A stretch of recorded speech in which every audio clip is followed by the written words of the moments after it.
Hello and welcome to my attic. Today I'm going to be changing the scratch plate on my white Flying V.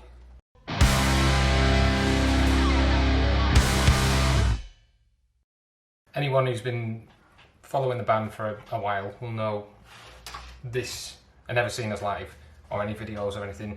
They'll recognise this guitar as being my probably main guitar, primary guitar. I've had it since 2012, I think it was. Gibson Flying V. Nothing fancy about it. It's been battered, as you can see. The neck's worn, buckle rash. The scratch plate is absolutely bent and cracked and knackered, held on by bits of tape, but you know, it's rock and roll. So what I'm going to do today is switch out this scratch plate for this one. Ooh, this is how we do it. So while I'm doing this, I'm going to change the electronics within the guitar, simplify the setup a little bit, move the pickups into the new scratch plate and then drop the new scratch plate fully loaded with the new pickups and new electronics back into the guitar. But before I do that, I'm just going to take the strings off the guitar. Strings are off. Only takes a minute. You don't need to watch. So the strings are off now. Now I'm careful to take the hardware, so the bridge and the tailpiece, they now just come straight off the guitar. While there's no strings on the guitar, even though it's not been used so heavily lately, I'm just going to give it a bit of a clean. I don't know if you can see on the detail, but these frets are starting to get a bit worn. At some point in the future, I'm going to have to get the guitar re-fretted. And so I'm just going to give the neck a bit of a clean. And I don't use anything fancy for that. Some people use all kinds of waxes and rubs and oils and whatever, but I've never liked the kind of residue that it leaves on the guitar, so I literally just use a bit of bog roll. That is it. And all I do is just rub it. And this is all I've ever done, and my guitars are never grimy or dirty or anything like that, so whatever, that's just the way I do it. Some people might tell me, oh, you need to use this, you need to use that. I'm not interested. Right, let's remove the scratch plate. Again, I'm going to need these screws to put the new one on, so don't lose them.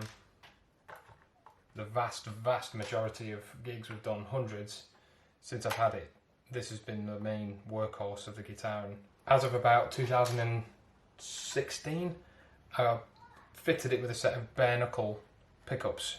In the bridge position, it's the Mule, which is quite a low output pickup. It's if anyone's interested, it's an Alnico 4 magnet, and with a fairly low output of a DC resistance of around 9k. If your pickups are putting out a huge output, it kind of gives it nowhere to go. It's already like at the most sort of, your signal's already like dimed. So I like to have a little bit of headroom, so to speak. Now this bit of tape here, it was supposed to be a temporary thing.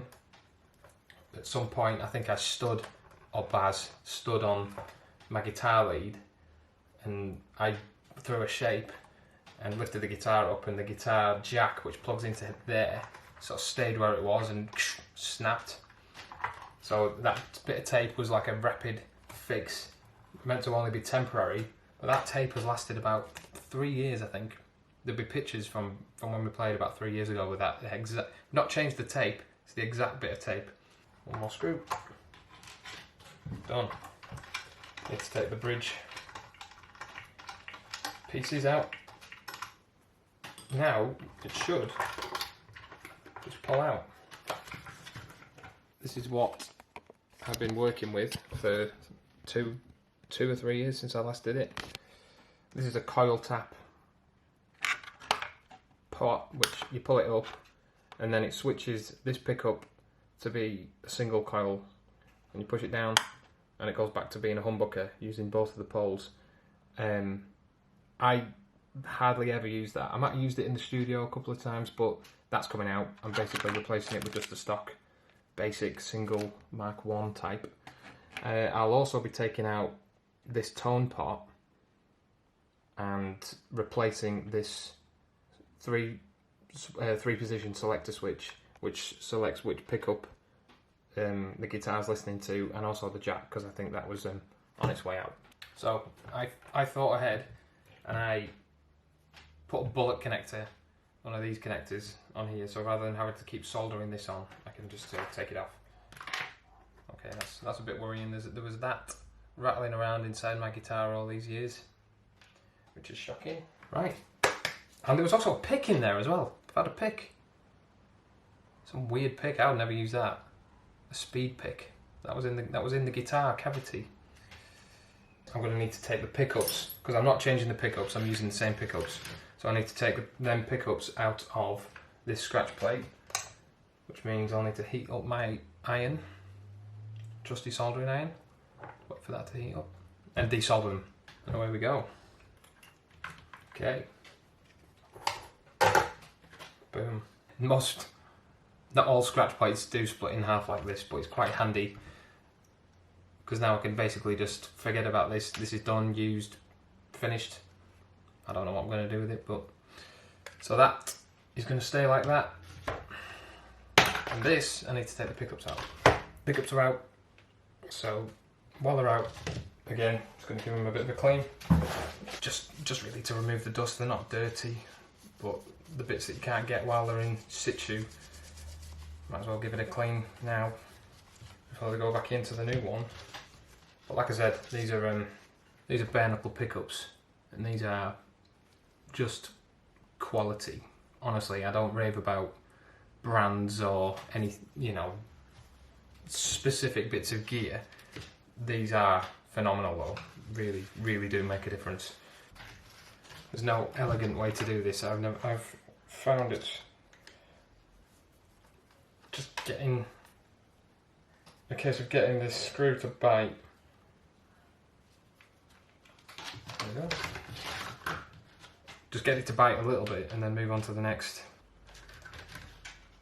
Except I'm going to have to undo that one because I've trapped the cable in between the spring and the pickup. Okay, done. So for now I'm not tightening them up, not setting the height, because you can set the height of the pickup when it's in the guitar.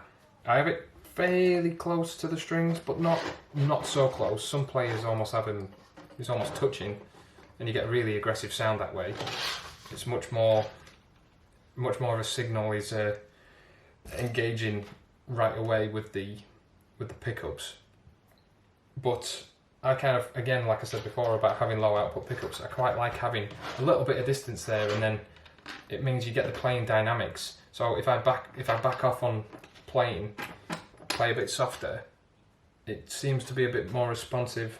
Once this is in the guitar and the strings are on, you then fiddle with these screws and raise and lower the pickups to taste, really. So I'm going to further simplify my setup now, and whereas I was using a one volume control for both pickups and one tone pot for both pickups, this time around I'm doing away with the tone pot completely, and I'm having just one control that controls the volume of both pickups. I don't ever have to have both the pickups on different volumes. They're almost always full, and if I'm going to back off, I'm pretty quick at just rolling it with the back of my pinky now. Doesn't take long at all, so I kind of do that on the fly during the set. Just listen to the sound and react accordingly. A lot of the time I don't even know I'm doing it. When not in the studio, I don't even consider the tone pot at all. Just don't. To stop interference, it's like a grounding plane. So I need to just push through this, maybe? I'm not sure. Yeah, just push through it. I used to use pliers, but pliers slip and you end up scratching things you don't want scratching.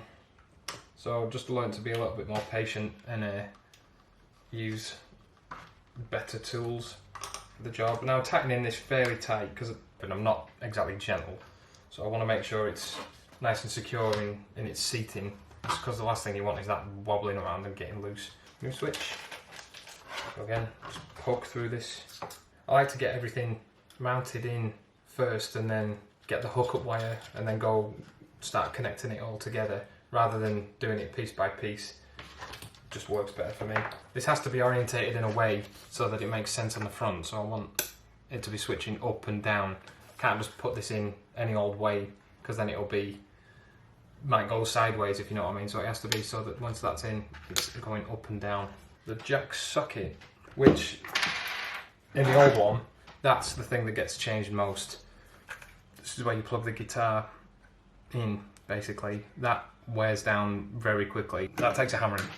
You know, you rip leads out, in and out of it constantly, so that one does need to be quite tight. Now what I'm actually going to do, even though that is all I need, I'm actually going to put 2 pots in here purely for cosmetic reasons. I'm not going to be using them. They're not going to be attached to anything internally. They're just going to be there so that it looks like a complete setup, even though this one here is going to be the only one that's actually functional.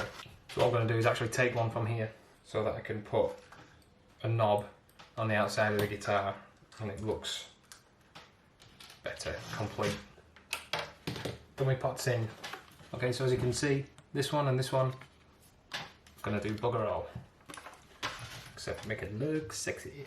So what I do is I feed a bit of solder onto that, coat it with solder, do the same with the switch. Then when it comes to putting them together, the heat transfer is already kind of there, and it just goes together instantly. The crappiest thing about doing all of this is getting the grounded wire onto the pot, which you generally always use a pot as a central earthing point. Now, one thing I've learned, the best thing to do is to crank your iron up as hot as it'll go. See, this instantly is making things much easier. Hold that in place, make sure it goes away. I could probably turn this down a little bit. Then give it a good old tug. So I use as a hookup wire, I use this braided stuff, basically the same stuff that's on the pickups themselves, and it's just really easy to work with. You can make nice kinks and nice tight angles in the wire itself because it's a single core. Not as flexible, but it's much more rigid and you can get the wiring exactly as you want it. So that's all the soldering done. New harness, all done. Ready to drop in. Just going to have a quick basic continuity check, just to make sure all the bits that should be connected are connected. So all the grounds, get in there to the jack. Now I also want to check that nothing is connected to anything it shouldn't be. So while holding one probe on the ground, I'm going to go poking all the bits that should not be in contact with the ground, just to check for any shorts. Great stuff. And we're in. There you go, one new scratch pipe. What I'm going to do is just put a few screws in for now until I know I checked everything with the meter and everything, but you never know, there might be some issue. So I'm only going to screw in a handful of these screws just in case I have to take it off again. Bit of a makeover for the old girl.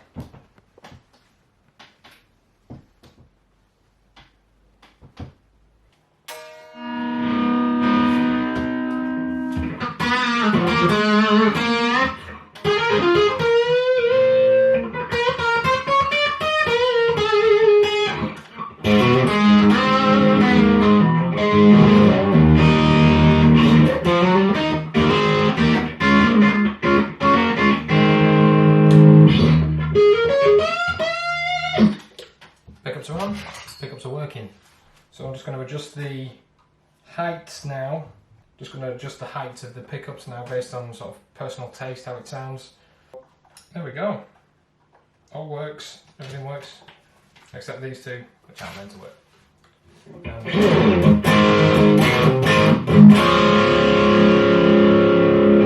work.